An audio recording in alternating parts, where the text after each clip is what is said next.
নমস্কার বন্ধুরা, আমি অমিত কাউরি আর আপনারা দেখছেন বিনিয়োগ পাঠশালা।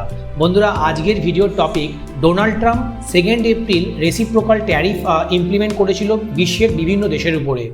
আর সেক্ষেত্রে আমরা দেখেছি চায়না, ভিয়েতনাম, থাইল্যান্ড এইসব দেশে কিন্তু অনেক বেশি পরিমাণে রেসিপ্রোকাল ট্যারিফ ইমপ্লিমেন্ট করা হয়েছিল।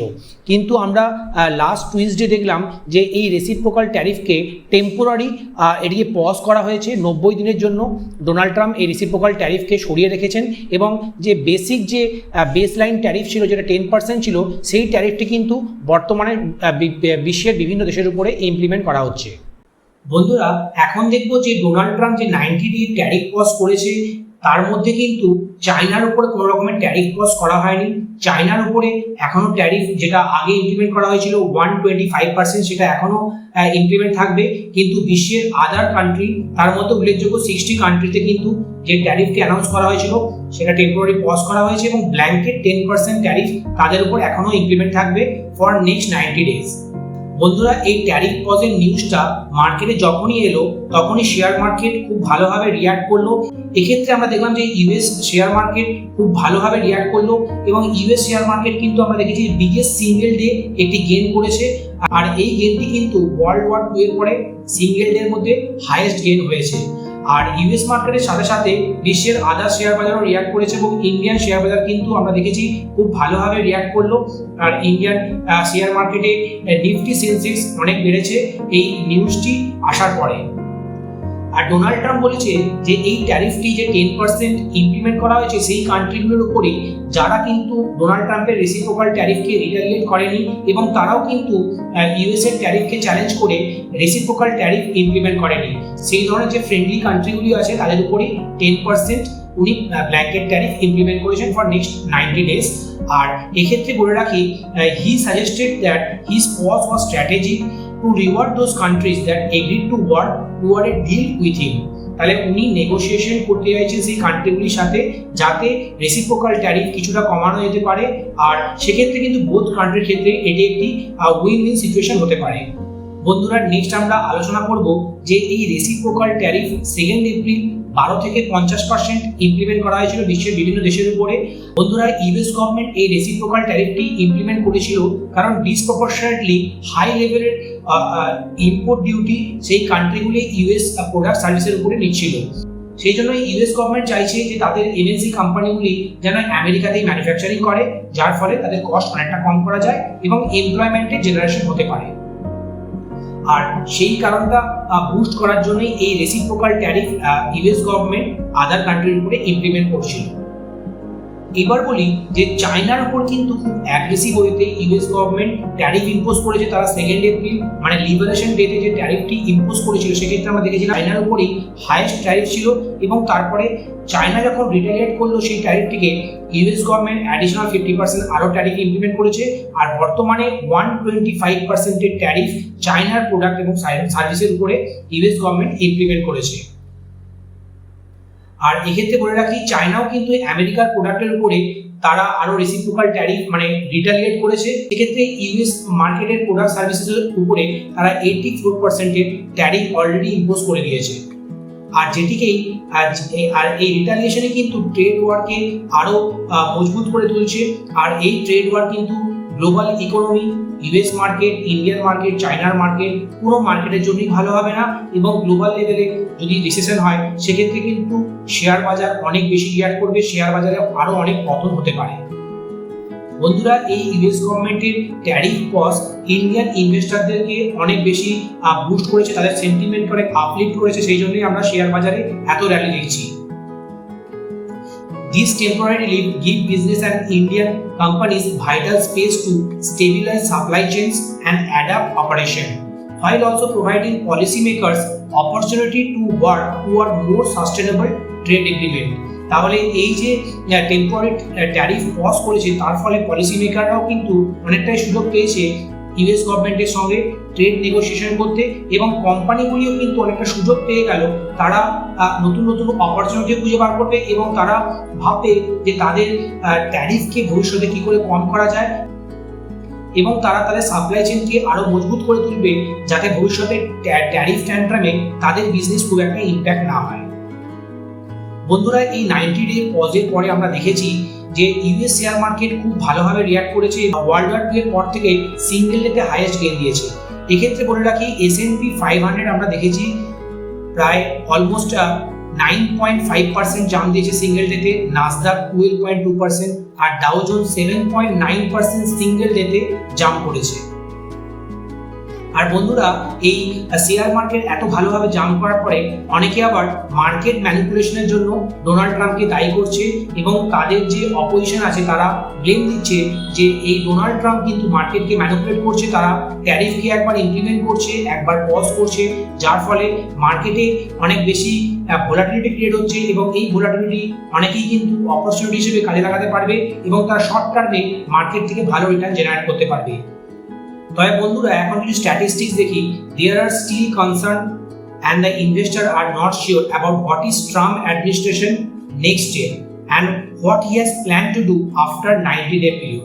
90 দিন পরে উনি কি করতে পারেন এবং তাদের অ্যাডমিনিস্ট্রেশন কি প্ল্যান করে রেখেছে সেটি কিন্তু ইনভেস্টারদের কাছে আননোন। আর এই আননোন জিনিসকে শেয়ার মার্কেট একদমই পছন্দ করে না। তারা আনসার্টেনিটিকে পছন্দ করে না, তাই তারা মার্কেটে প্যানিক সৃষ্টি করে। বন্ধুরা, এক্ষেত্রে আরেকটি সমস্যা কিন্তু এখনো রয়ে গেছে। তারা সমস্ত দেশের উপরে ট্যারিফকে টেম্পোরারি পজ করলেও চায়নার উপরে এখনো 125% হিউমাঙ্গাস ট্যারিফ ইম্পোজ অলরেডি করে দিয়েছে, যার ফলে চায়নার মার্কেটও কিন্তু শার্প রিঅ্যাক্ট করছে এবং চায়না এদিকে রিটালিয়েট করছে। চায়নার গভর্নমেন্ট ক্লিয়ারলি বলে দিয়েছে তারা কোনো রকমের ব্ল্যাকমেল বা কোনো রকমের প্যানিক সিচুয়েশনে কোনো রকম ডিসিশন নেবে না এবং তারা ইউএস গভর্নমেন্টের এই ডিসিশনকে ভয় না পেয়ে তারা চ্যালেঞ্জ করছে, যার ফলে গ্লোবাল লেভেলের আনসার্টেনিটি এখনো থাকতে পারে। আর সেটিকে আমাদের কসাসলি ডিল করতে হবে এবং ইনভেস্টারদেরকে এই সময় রিমেন ভিজিলেন্ট থাকতে হবে এবং তাদেরকে ইনভেস্টেড থাকতে হবে। আর অ্যাডিশনাল ক্যাপিটাল বিনিয়োগের কথাও তাদের ভাবতে হবে। বন্ধুরা, কিছু হাইলাইট দেখি। Policy uncertainty will remain elevated and enterprises are likely to delay discretionary spending. যতক্ষণ না একটি ক্লিয়ারলি আমাদের কাছে পিকচার এসে যায় ততক্ষণ কিন্তু এন্টারপ্রাইজরা কোনো রকমের অ্যাডিশনাল ক্যাপেক্স বা নতুন কোনো ডিসক্রিশনারি স্পেন্ডিং এর কথা ভাববে না। তাই এক্ষেত্রে আইটি সেক্টরের ক্ষেত্রে কিন্তু ডিমান্ড এনভায়রনমেন্ট খুব একটা চ্যালেঞ্জিং হতে চলেছে এবং আইটি সার্ভিসেস কিন্তু খুব বেশি গ্রো করতে পারবে না, কারণ তাদের কাছে ফিউচার আর্নিং ভিজিবিলিটি খুব একটা ক্লিয়ার নয়। এক্ষেত্রে কিছু select jewellery, aquaculture, textile player যাদের কিন্তু ইউএসএ খুব বেশি এক্সপোজার আছে তারা একটা টেম্পোরারি রিলিফ র্যালি দেখতে পারে। Pharma remains at the receiving end and it pays to be choosy with chemicals. Pharma আর কেমিক্যাল সেক্টরও কিন্তু খুব বেশি ভোলাটাইল হতে পারে, কারণ ইউএস গভর্নমেন্ট এখনো কিন্তু ক্লিয়ার করেনি যে ফার্মার উপরে কি পরিমাণে ট্যারিফ তারা ইম্পোজ করতে পারে। The quick fix solution of rapid rate cut unlikely in the face of inflation. যেহেতু ইউএস মার্কেটে ইনফ্লেশনের একটা ভয় থেকেই যাচ্ছে, তাই ইউএস এর ফেডারেল রিজার্ভ রেট কাট খুব বেশি অ্যাগ্রেসিভ হইতে করবে না, আর সেক্ষেত্রে ইনফ্লেশনের একটা ভয় থেকেই যাচ্ছে। অনেকে আবার মনে করছে যে স্ট্যাগফ্লেশনের মতো একটা সিচুয়েশনও ইউএসএ আসতে পারে, আর সেই ভয়টিকে অ্যাভয়েড করার জন্যই Donald Trump temporary tariff relief দিয়েছে। এক্ষেত্রে কি sectors to watch out for? IT service, jewellery, textile, Pharma, chemicals and aquaculture. এই সেক্টরগুলোতেই কিন্তু খুব বেশি ভোলাটাইল থাকবে, আর এই সেক্টরে আপনারা কিন্তু অনেক বেশি অপরচুনিটিও পেতে পারেন শর্ট টার্মে মার্কেটকে প্লে করার জন্য। বন্ধুরা, নেক্সট কিছু সেক্টর স্পেসিফিক আলোচনা করি, আর এই সেক্টরের মধ্যে কিছু স্টক নিয়েও আমরা আলোচনা করব। আইটি স্টকস কিন্তু সেক্ষেত্রে আমরা দেখেছি যে খুব শার্প ফল হয়েছে এবং নিফটি আইটি কিন্তু 10% অলরেডি ফল করে গেছে সিন্স এপ্রিল 2, যবে থেকে এই রেসিপ্রোকাল ট্যারিফের এক্সিকিউটিভ অর্ডারটি পাস করা হয়েছিল। মোস্ট আইটি প্লেয়ার্স তারা কিন্তু মেজর পোর্শনের রেভিনিউ ইউএস মার্কেট থেকেই আর্ন করে, সেই জন্যই তাদের রেভিনিউ এবং প্রফিটের ভোলাটিলিটি অনেক বাড়তে পারে শর্ট টার্মে, আর সেই জন্যই আইটি সেক্টরের স্টকগুলি অনেক বেশি রিঅ্যাক্ট করেছে, অনেক বেশি কারেক্ট করে গেছে। আর এই কারেকশন আমার মনে হয় যারা লং টার্ম ইনভেস্টার তারা কিন্তু পজিটিভ নিতে পারে। তারা স্ট্যাগার ওয়েতে মিড ক্যাপ আইটি বা ভালো লার্জ ক্যাপ আইটি শেয়ারে ইনভেস্ট করতে পারে বা ইনভেস্টেড থাকতে পারে। এক্ষেত্রে কিছু উল্লেখযোগ্য স্টক ইনফোসিস, টিসিএস, কোফোর্জ এবং এইচসিএল টেক। এক্ষেত্রে ডিসক্লেমার দিয়ে রাখি, আমি পার্সোনালি আমার পার্সোনাল পোর্টফোলিওতে আমি পারসিস্টেন্ট সিস্টেমের মতো মিড ক্যাপ কোম্পানিতে ইনভেস্ট করেছি। আর আমি যে কোম্পানিগুলি শেয়ার আপনাদের সঙ্গে শেয়ার করছি এগুলি সম্পূর্ণ এডুকেশনাল পারপাসে, এটিকে কোনো রেকমেন্ডেশন হিসেবে নেবেন না, এটি কোনো বাই সেল রেকমেন্ডেশন নয়। এবার বলি auto component market. Auto component মার্কেটে ডোনাল্ড ট্রাম্প কিন্তু 25% ট্যারিফ ইম্পোজ করেছিল থ্রু আউট দ্য ওয়ার্ল্ড, আর যেটি টেম্পোরারি পজ করার ফলে আমরা একটা রিলিফ র্যালি দেখতে পারি। এক্ষেত্রে উল্লেখযোগ্য কোম্পানি সোনা বিএলডাব্লিউ, যেটি কিন্তু অটো সেক্টরের জন্য গিয়ার, মোটর এইসব বানিয়ে থাকে, এবং সম্বর্ধনা মাদারসান, যারা কিন্তু ওয়্যারিং হার্নেসের মতো প্রোডাক্টে তাদের ওয়ার্ল্ড লেভেলে লিডারশিপ আছে। এই কোম্পানিগুলি খুব ভালো পারফর্ম করতে পারে শর্ট টার্মে। এবার দেখি মেটাল সেক্টর। মেটাল সেক্টরের মধ্যে কপার এবং আদার মেটাল প্রাইস কিন্তু অনেক বেশি হাইক করেছে, এবং China already stimulus plan announce করে দিয়েছে। তাই মেটাল সেক্টরে কিন্তু আমরা রিলিফ র্যালি দেখতে পারি। এক্ষেত্রে উল্লেখযোগ্য কোম্পানি আপনারা যেগুলো ওয়াচে রাখবেন: Hindustan Copper, Hindalco, Tata Steel, JSW Steel, Vedanta Limited. এই ধরনের মেটাল সেক্টরের স্টকগুলি কিন্তু শর্ট টার্মে ভালো পারফর্ম করতে পারে।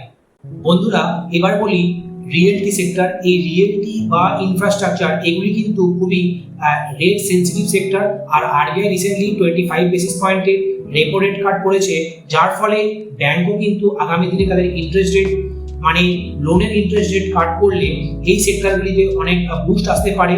আর সেই জন্য রিয়েলটি স্টক কিন্তু শর্ট টার্মে, মিডিয়াম টু লং টার্মেও ভালো করতে পারে। এক্ষেত্রে উল্লেখযোগ্য কোম্পানি ডিএলএফ, গোদরেজ প্রপার্টি, শোভা রিয়েলটি, ওবেরয় রিয়েলটি, এই কোম্পানিগুলি যেগুলি লার্জ ক্যাপ ক্যাটাগরিতে আছে সেগুলিতে আপনারা ইনভেস্টমেন্টের কথা ভাবতে পারেন।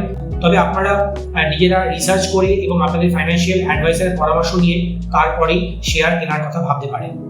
বন্ধুরা, এবার বলি এই ফিশারি বা শ্রিম্প ইন্ডাস্ট্রি শেয়ারগুলি কিন্তু ডোনাল্ড ট্রাম্প যখনই রেসিপ্রোকাল ট্যারিফ অ্যানাউন্স করেছিল তারপরে অনেক বেশি কারেক্ট করে যায়। আর যেহেতু একটি টেম্পোরারি পজ দেওয়া হয়েছে, তাই এই পজের পরে কিন্তু আমরা একটা রিলিফ র্যালি দেখতে পারি।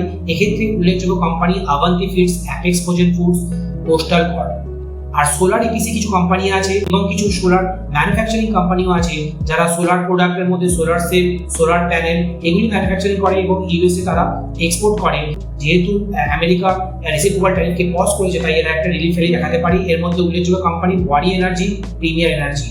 এই দুটো কোম্পানিতেই আমি ইনভেস্টেড ছিলাম, কিন্তু আমি শর্ট টার্মের পরে এগুলিতে প্রফিট বুক করে নিই। তবে এখনো আমি ওয়ারি এনার্জিতে আনলিস্টেড স্পেসে, যেহেতু আইপিও আসার আগেই ইনভেস্ট করেছিলাম, তাই ওয়ারি এনার্জিতে আমি স্টিল ইনভেস্টেড। বন্ধুরা, এবার বলি ইলেকট্রনিক পার্টস এবং ইএমএস সেক্টর। কিন্তু ডোনাল্ড ট্রাম্প এখনো কোনো ট্যারিফ সেই অর্থে ইমপ্লিমেন্ট করেনি। আর এই টেম্পোরারি রেসিপ্রোকাল ট্যারিফ যখনই পজ করা হলো, আমরা দেখেছি যে চায়নার মার্কেটে অনেক বেশি ট্যারিফ আছে আর ইন্ডিয়ান গভর্নমেন্টের উপরে ট্যারিফ অনেকটাই কম। ইন্ডিয়া যেহেতু বাইল্যাটারাল ট্রেড এগ্রিমেন্ট নেগোসিয়েশন করছে আমেরিকার সাথে, তাই এই ইএমএস সেক্টর বা ইলেকট্রনিক অ্যাপ্লায়েন্সেস বানায় যে ধরনের কোম্পানিগুলি, সেগুলিতে কিন্তু আমরা শর্ট টার্মে ভালো র্যালি দেখতে পারি। এর মধ্যে উল্লেখযোগ্য কোম্পানি ডিজি ইলেকট্রোপ্লাস্ট, কেন্স টেকনোলজি, ডিক্সনের মতো খুব দিগ্গজ কোম্পানিগুলি আপনারা দেখতে পারেন। এর মধ্যে আমি পার্সোনালি খুবই পছন্দ করি কেন্স technology, DG Electroplast, Dixon technology. তবে এই কোম্পানিগুলির ভ্যালুয়েশন কিন্তু অনেক বেশি, তাই এই ভ্যালুয়েশনে আপনাদের পক্ষে ইনভেস্ট করা কতটা ভালো হবে সেই বিষয়ে আমি কোনো টিপস দিতে পারি না। এই কোম্পানিগুলি ফিউচার গ্রোথ ভিজিবিলিটি কিন্তু খুবই ক্লিয়ার। তবে এদের ভ্যালুয়েশন যদি আরও ফল করে আর এদের ভ্যালুয়েশন যদি ফেভারেবল হয়ে যায়, মানে ফেয়ার ভ্যালুয়েশনে ট্রেড করে, তখনই আপনাদের ইনভেস্টমেন্টের কথা ভাবা উচিত। এবার দেখি textile sector. China is the biggest supplier of textile and apparel to the US. কিন্তু ইন্ডিয়ান গভর্নমেন্টও কিন্তু অনেক বেশি ফরেন রিজার্ভ আর্ন করে এই টেক্সটাইল মধ্যে, হোম টেক্সটাইল এবং গার্মেন্টগুলি ফরেন মার্কেটে এক্সপোর্ট করে। বন্ধুরা, এই চায়নার মার্কেটে 125% এখনো অব্দি ট্যারিফ ইমপ্লিমেন্ট করা আছে। কিন্তু আমরা দেখেছি যে ভিয়েতনাম, বাংলাদেশ তারা কিন্তু large exporter of textile to US. তাই যে কোম্পানিগুলি, ভারতের অনেক কোম্পানি আছে ভিয়েতনাম, বাংলাদেশে তাদের ম্যানুফ্যাকচারিং প্ল্যান্ট আছে, তারা কিন্তু শর্ট টার্ম টু মিডিয়াম টার্মে অনেক ভালো পারফর্ম করতে পারে। এক্ষেত্রে কিছু উল্লেখযোগ্য কোম্পানি হচ্ছে Grasim Industries, Trident, Welspun Living, Vardhman Textiles. বন্ধুরা, এই আইটি সার্ভিসের ক্ষেত্রে বলি যে টিসিএস এর অলরেডি রেজাল্ট এবং ডিসক্লোজ হয়ে গেছে, তাদের কমেন্ট্রিও আমরা শুনেছি এবং আমরা দেখেছি যে এরা কিন্তু টেপিড আর্নিং এক্সপেক্ট করছে এবং এদের গাইডেন্সও কিন্তু খুবই মিউটেড এবং এরা কশাস কমেন্ট্রি দিচ্ছে। তাই আইটি সার্ভিস কিন্তু মিড টু লং টার্মে, যদিও এদের গ্রোথ প্রসপেক্ট অনেক ব্রাইট, শর্ট টার্মে এই আইটি সার্ভিস খুব একটা র্যালি দেখাবে না। কিন্তু বন্ধুরা, যারা লং টার্ম ইনভেস্টার তারা কিন্তু এই মার্কেট কারেকশনে এই নিফটি আইটি যেহেতু অনেক কারেক্ট করে গেছে, তারা কিন্তু লং টার্মে স্ট্যাগার্ড ওয়েতে পারসিস্টেন্ট কোফোর্জের মতো, মিড ক্যাপ আইটি বা এইচএল টেক, এলটিআই মাইন্ডট্রি, টিসিএস ইনফোসিসের মতো মেগা ক্যাপ কোম্পানিতেও ইনভেস্টমেন্টের কথা ভাবতে পারে। বন্ধুরা এবার দেখি জুয়েলারি স্পেসে দেখি ইউএস গভর্নমেন্টে ভারতের এক্সপোর্ট $9.9 বিলিয়ন, যেটি কিন্তু অনেক বড় একটি ফিগার, আর যেটি ইন্ডিয়ান কারেন্সিতে প্রায় 80,000 করোড়ের এক্সপোর্ট ভারত করে থাকে। আর বেশিরভাগ কোম্পানি কিন্তু এগুলি আনলিস্টেড স্পেসে আছে। এর মধ্যে উল্লেখযোগ্য কোম্পানি গোল্ডিয়াম ইন্টারন্যাশনাল, যেটি 90% রেভিনিউ ইউএস মার্কেট থেকেই আর্ন করে, আর এই স্টকটি অলরেডি 30% কারেক্ট হয়ে গেছে। তাই এই টেম্পোরারি পজ ইন ট্যারিফ এই কোম্পানির শেয়ারকে শর্ট টার্মে অনেক বেশি অ্যাপ্রিসিয়েট করতে পারে, তাই আমরা একটা রিলিফ র্যালি দেখতে পারি। বন্ধুরা এবার দেখি টেক্সটাইল সেক্টর, যেটি কিন্তু অনেক বেশি ফরেন রিজার্ভ ইন্ডিয়ান গভর্নমেন্ট কেড়ে দেয়। এক্ষেত্রে কিছু উল্লেখযোগ্য কোম্পানি আছে যারা হোম টেক্সটাইল এবং গার্মেন্ট ইউএস মার্কেটে এক্সপোর্ট করে। আর এই চায়না প্লাস ওয়ান স্ট্র্যাটেজি কিন্তু ভারতের পক্ষে ফেভারেবলি কাজ করবে। আর যেহেতু চায়নার উপরে হাই ট্যারিফ এখনো ইম্পোজ করা আছে, তাই ইন্ডিয়ান কোম্পানিগুলি কিন্তু শর্ট টার্ম টু মিডিয়াম টার্মে অনেক ভালো পারফর্ম করতে পারে। এক্ষেত্রে কিছু উল্লেখযোগ্য company Pearl Global Industries, PDS limited, KPR mills Gokal Das export, Arvind limited, এরা কিন্তু well position to benefit from this structural shift. Likewise Welspun Living traded limited, এরা কিন্তু হোম টেক্সটাইলে কাজ করে, আর এই দুটি কোম্পানিও কিন্তু ইউএসএ অনেক বেশি এক্সপোর্ট করে থাকে, তাই এই কোম্পানিগুলি আপনারা ওয়াচে রাখবেন।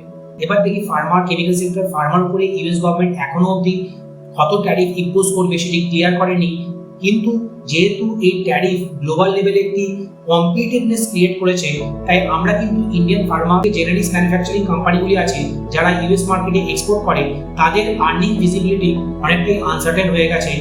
তবে এই ফার্মা সেক্টরকে খুব ভালোভাবে প্লে করতে গেলে আপনারা সিডিএমও স্পেসকে দেখতে পারেন। এই সিডিএমও স্পেসের মধ্যে অ্যামি অর্গানিক্স, লরেন্স ল্যাব, সাই লাইফ, সিনজিন, নিউল্যান্ড ল্যাবের মতো উল্লেখযোগ্য কোম্পানিগুলি কিন্তু সিডিএমও সার্ভিস ইউএস মার্কেটের অনেক ইনোভেটিভ ড্রাগ কোম্পানি যেগুলি আছে তাদেরকে দিয়ে থাকে। আর এই contract development and manufacturing service আগামী দিনে কিন্তু আরও অনেক গ্রো করতে পারে। বন্ধুরা আর কেমিক্যাল সেক্টরের ক্ষেত্রে ইন্ডিয়া কিন্তু তারা কিন্তু ফেভারেবল আউটকাম দিতে পারে, কারণ চায়না ইন্ডিয়ার মধ্যে একটি হিউজ ডিফারেন্সিয়াল ট্যারিফের ব্যবধান আছে, আর যেই ব্যবধানটি ইন্ডিয়ান কোম্পানিগুলিকে চায়না প্লাস ওয়ান স্ট্র্যাটেজিতে অনেক হেল্প করবে। আর এক্ষেত্রে ইন্ডিয়ান গভর্নমেন্ট যদি PLI এর মতো কোনো ট্যাক্স ইনসেন্টিভ স্কিম এই কেমিক্যাল সেক্টরকে দিয়ে থাকে, তবে কেমিক্যাল সেক্টর কিন্তু শর্ট টার্ম টু মিডিয়াম টার্মে অনেক ভালো পারফর্ম করতে পারে। বন্ধুরা এবার শেষে বলি যে অ্যাকুয়াকালচার শ্রিম্প ইন্ডাস্ট্রি, যেটি কিন্তু $8 বিলিয়ন এক্সপোর্ট করে থাকে, এক্ষেত্রে এরা ইউএস মার্কেটে প্রায় $2.5 বিলিয়ন এক্সপোর্ট করে থাকে। এই শ্রিম্প ইন্ডাস্ট্রি শর্ট টার্মে কিন্তু অনেক ভোলাটাইল হতে পারে, তবে মিডিয়াম টু লং টার্মে এরা ভালো করবে, কারণ আমেরিকার যে কনজিউমার আছে তাদের একটা টেস্ট প্রেফারেন্স হয়ে গেছে। যেহেতু কয়েকটি কান্ট্রি আছে এই শ্রিম্পগুলি এক্সপোর্ট করে, তার মধ্যে উল্লেখযোগ্য ইকুয়েডর, ইন্দোনেশিয়া, ভিয়েতনাম এবং ইন্ডিয়া, এই কোম্পানিগুলি শ্রিম্প ফরেন মার্কেটে এবং ইউএস মার্কেটে এক্সপোর্ট করে থাকে। আর এর মধ্যে উল্লেখযোগ্য কোম্পানি অ্যাপেক্স ফ্রোজেন, আভান্তি ফিডস, এই কোম্পানিগুলি কিন্তু মিডিয়াম টু লং টার্মে অনেক ভালো পারফর্ম করতে পারে। আর এই শ্রিম্প ইন্ডাস্ট্রিতে কিন্তু ইউএস গভর্নমেন্টের অনেক ইম্পোর্ট ডিপেন্ডেন্স আছে, তাই এগুলির কিন্তু ফিউচার অনেক বেশি ব্রাইট। তবে শর্ট টু মিডিয়াম টার্মে এই কোম্পানিগুলির শেয়ার অনেক বেশি ভোলাটাইল হতে পারে। বন্ধুরা এবার কিছু আন্ডারলাইন রিস্ক অ্যান্ড আনসার্টেনিটির কথা বলি। বন্ধুরা এই tariff pause offers temporary relief, but risk still haunt investors, highlights that situation is far from stable. তাই আপনারা কশাসলি ইনভেস্ট করবেন, স্ট্যাগার্ড ওয়েতে ইনভেস্টমেন্ট করাই এই সময় ভালো। বন্ধুরা এবার দেখি যে পলিসি আনসার্টেনিটি কিন্তু অনেক বেশি এলিভেটেড হয়ে গেছে। ইউএস এবং চায়নার মধ্যে ট্রেড ওয়ারের মতো সিচুয়েশন অ্যারাইজ করে গেছে, যার ফলে কিন্তু কোম্পানিগুলি ডিসক্রিশনারি স্পেন্ডিং এবং নতুন ক্যাপেক্স করতে অনেক বেশি ভাববে, তারা লোন নিতেও অনেকবার ভাববে, কারণ এক্ষেত্রে তাদের ফিউচার আর্নিংস ভিজিবিলিটি খুব একটা ক্লিয়ার নয়। বন্ধুরা এবার দেখি যে চায়নার উপরে কিন্তু ইউএস গভর্নমেন্টের স্টান্স অনেক বেশি অ্যাগ্রেসিভ, এবং তারা হিউজ ট্যারিফ ইম্পোজ অলরেডি করে দিয়েছে, যার রিপেল এফেক্ট আমরা গ্লোবাল ইকোনমিতে দেখতে পারি। এবং এই ট্রেড ওয়ার কিন্তু ইউএস মার্কেট, চায়নার মার্কেট এবং ইন্ডিয়ান শেয়ার মার্কেটকেও অনেক বেশি প্রভাবিত করতে পারে। বন্ধুরা আর এই ট্যারিফের জন্য কিন্তু ইউএস মার্কেটে ইনফ্লেশনের মতো সিচুয়েশন হতে পারে। ট্যারিফ ইম্পোজারের পরে আমরা দেখেছি গ্লোবাল লেভেলে আনসার্টেনিটি হয়ে গেছে। অনেক ইকোনমিস্ট ভাবছে যে এই ট্যারিফের জন্য কিন্তু আমেরিকায় ইনফ্লেশন আসতে পারে, তাদের দেশে স্ট্যাগফ্লেশনের মতো একটি পরিস্থিতি তৈরি হতে পারে, আর যেটি কিন্তু গ্লোবাল ইকোনমি বা আদার শেয়ার মার্কেটের জন্য খুব একটা ভালো জিনিস নয়। ডোনাল্ড ট্রাম্প সেই সিচুয়েশনটিকে অ্যাভয়েড করার জন্যই টেম্পোরারি ট্যারিফ পজ করে দিয়েছে। বন্ধুরা এবার দেখবো what investor should do, top mutual fund ম্যানেজাররা কি বলছে। রাজীব ঠাক্কর যিনি chief investment officer of Parag Parikh mutual fund, তিনি হচ্ছে বার্গেন বাই করছে well run company, large cap এবং মেগা ক্যাপে তিনি ইনভেস্ট করতে পছন্দ করেন। তিনি কিন্তু বিটেন ডাউন প্রাইসে সেই শেয়ারগুলি বাই করতে পছন্দ করেন এবং তিনি 24% ক্যাশ হোল্ড করছেন, যাতে ভবিষ্যতে আরো যদি অপরচুনিটি আসে তিনি সেগুলিকে ডিপ্লয় করতে পারবেন। আর তিনি কি অ্যাভয়েড করছেন, তিনি হাইপার কম্পিটিটিভ সেক্টর, যার মধ্যে উল্লেখযোগ্য paint, cables, wires, groceries and jewellery স্পেসকে অ্যাভয়েড করছেন। এবার দেখি শঙ্কর নারায়ণ, যিনি chief investment officer of ICICI Prudential mutual fund, আর এই আইসিআইসিআই মিউচুয়াল ফান্ড কিন্তু ইন্ডিয়ার second largest mutual fund house. তিনি বলছেন যে লার্জ ক্যাপ স্টকে ইনভেস্ট করা ভালো, আর ইনভেস্টাররা এই সময় স্ট্যাগার ওয়েতে এসআইপির মাধ্যমে large cap fund, flexi cap fund, value oriented mutual ফান্ডে ইনভেস্টমেন্ট করতে পারে। বন্ধুরা, এবার দেখি স্বরূপ মোহান্তি, যিনি vice chairman of Mirae asset manager. তিনি কি বলছেন, তিনি ব্যাংকিং, কনজামশন, হেলথ কেয়ারের মতো সেক্টরে খুবই বুলিশ এবং তিনি স্মল ক্যাপেও কিন্তু এসআইপির মাধ্যমে ইনভেস্টমেন্টের কথা বলছেন। তিনি বলছেন যে ফিক্সড ইনকাম, স্পেশালি লঙ্গার টেনিউর ইল্ডে ইনভেস্টমেন্ট করা যেতে পারে। আর তিনি বলছেন যে নেক্সট 18 মান্থসের মধ্যেই কিন্তু আমরা অনেক ভালো পারফর্ম করতে পারি। তাহলে বন্ধুরা, আজকের ভিডিও থেকে আমরা কি টেকওয়েজ নিচ্ছি? Be selective, not reactive. Mid cap IT, CDMO এবং সেক্টরাল লিডার কিন্তু অনেক বেশি লং টার্ম প্রমিস এখন দিচ্ছে, কারণ এই শেয়ারগুলি অনেক বেশি কারেক্ট করে গেছে আর অনেক শেয়ারই এখন ফেয়ার ভ্যালু বা আন্ডার ভ্যালুতে ট্রেড করছে। সেকেন্ডে আমরা দেখবো look for businesses aligned with global shift, specially those gaining export traction or moving up the value chain. যেই সেক্টরে যে কোম্পানিগুলি কিন্তু এক্সপোর্ট অপরচুনিটি তারা অনেক বেশি পাবে এবং তারা কিন্তু তাদের ভ্যালু চেনকে অনেক বেশি আপলিফট করেছে, তারা অনেক বেশি ভ্যালু অ্যাডেড প্রোডাক্ট সার্ভিস দিয়ে থাকে, তাদের ক্ষেত্রে অনেক বেশি অপরচুনিটি আসতে পারে।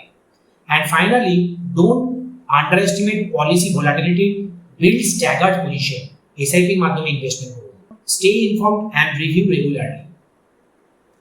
বন্ধুরা, in a world of full of uncertainty, clarity is your competitive edge. This pause in tariff might just be the breather India needs to solidify its export game. বন্ধুরা, তাহলে আজকের ভিডিওটি এখানে শেষ করি। ভিডিওটি যদি আপনাদের ভালো লাগে, চ্যানেলটিকে সাবস্ক্রাইব করুন, ভিডিওটিকে শেয়ার করুন এবং ভিডিওটিকে লাইক করতে ভুলবেন না। নমস্কার, জয় হিন্দ।